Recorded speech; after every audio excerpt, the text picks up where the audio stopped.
Now, we are hearing from some people in the area who say they are hearing repeated explosions, and we've seen that as we've been watching Air Tracker 7. We're watching that fire just blow up. But and I know this doesn't need to be said, but they are suggesting that you just stay away from this area. Again, it's I-70 at Denver West, and you can see why. They just don't want people in that area right now, because this is still a very scary scene right now, and this fire is not under control despite the fact, again, more explosions. You can see all the crews out there trying to get their work done. So please just avoid this area right now, I-70 at Denver West, because this is still a very serious situation out there. And as you can see just on the screen how black that smoke is, we've had witnesses who are out there saying the smoke is so thick and so bad that it is choking them.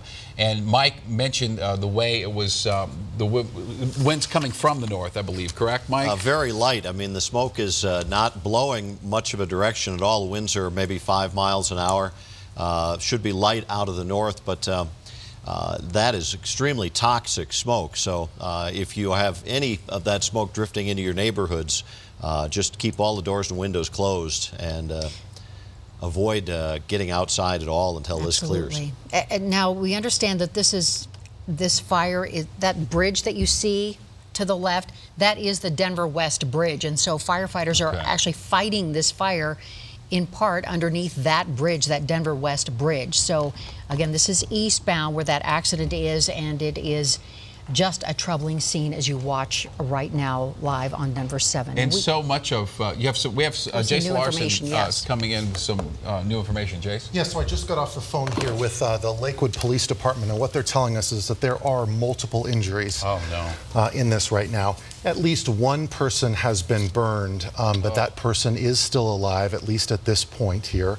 It does not sound, and I'm going to quote what I was told by Lakewood Police here, is that it does not sound like there are fatalities from this incident right now. So they're working as quickly as they can, obviously, to get out there to try to learn information here. And again, I just want to emphasize it's one person at least who has been burned in this incident, and there are multiple people who have been injured. So multiple injuries, but right now it doesn't appear there are fatalities. That's right, and I was told that the person who was burned was being looked at, and I said, has that person been taken to the hospital? And the Lakewood police officer who I was speaking with here, who is right in the middle of all of this in terms of coordinating the coverage and the response to this, told me he was not sure if anybody had been brought to the hospital, at least at this point. Okay, very good. Okay, so once again, we are bringing this to you live on Denver 7 right now, where just about 5 o'clock, a little bit before 5 o'clock, there was an accident, perhaps, an explosion, perhaps. We still don't know what caused this, but we do know that I-70 is closed in both directions. This is at Denver West, right at the Denver West exit. But again, near the Colorado Mills area, and you can see for yourself there are multiple vehicles on fire right now, and we are still waiting to hear more specific details, but they're just telling people do not go anywhere near this area right now. And CSP is just saying, you know, we could probably deduce this ourselves, but I-70 will be closed for hours.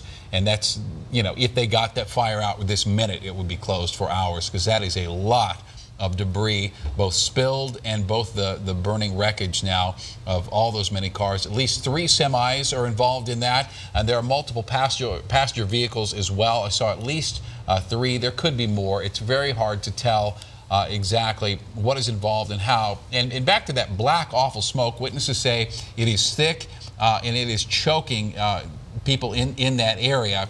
And depending on what these semis were hauling is going to, of course, determine how nasty and or toxic that black smoke is, because we just don't know what was on board, because the fire was already going pretty good when Air Tracker 7 came upon this. And as we are monitoring social media as well, and many of the comments that you were making, we see that Lakewood Police is suggesting that there are multiple injuries being reported in this crash. What that means, we don't specifically know, but we do have crews on the ground in that area, so we're looking to get some more information from them as well. But Lakewood Police reporting multiple injuries right now. We don't know to what extent. That is about all we know at this time. But we do have Jennifer Kowaleski in our newsroom, who's been getting some more information as well. Jen, what are you hearing? Yeah, well, we're starting to see the tweets come in from several different law enforcement agencies, CSP as well as CDOT. They are tweeting that I-70 is going to be shut down for quite some time. As you guys mentioned, they are expecting long delays. I-70 shut down in both directions as they work to get this fire out, get those victims hopefully to the hospital.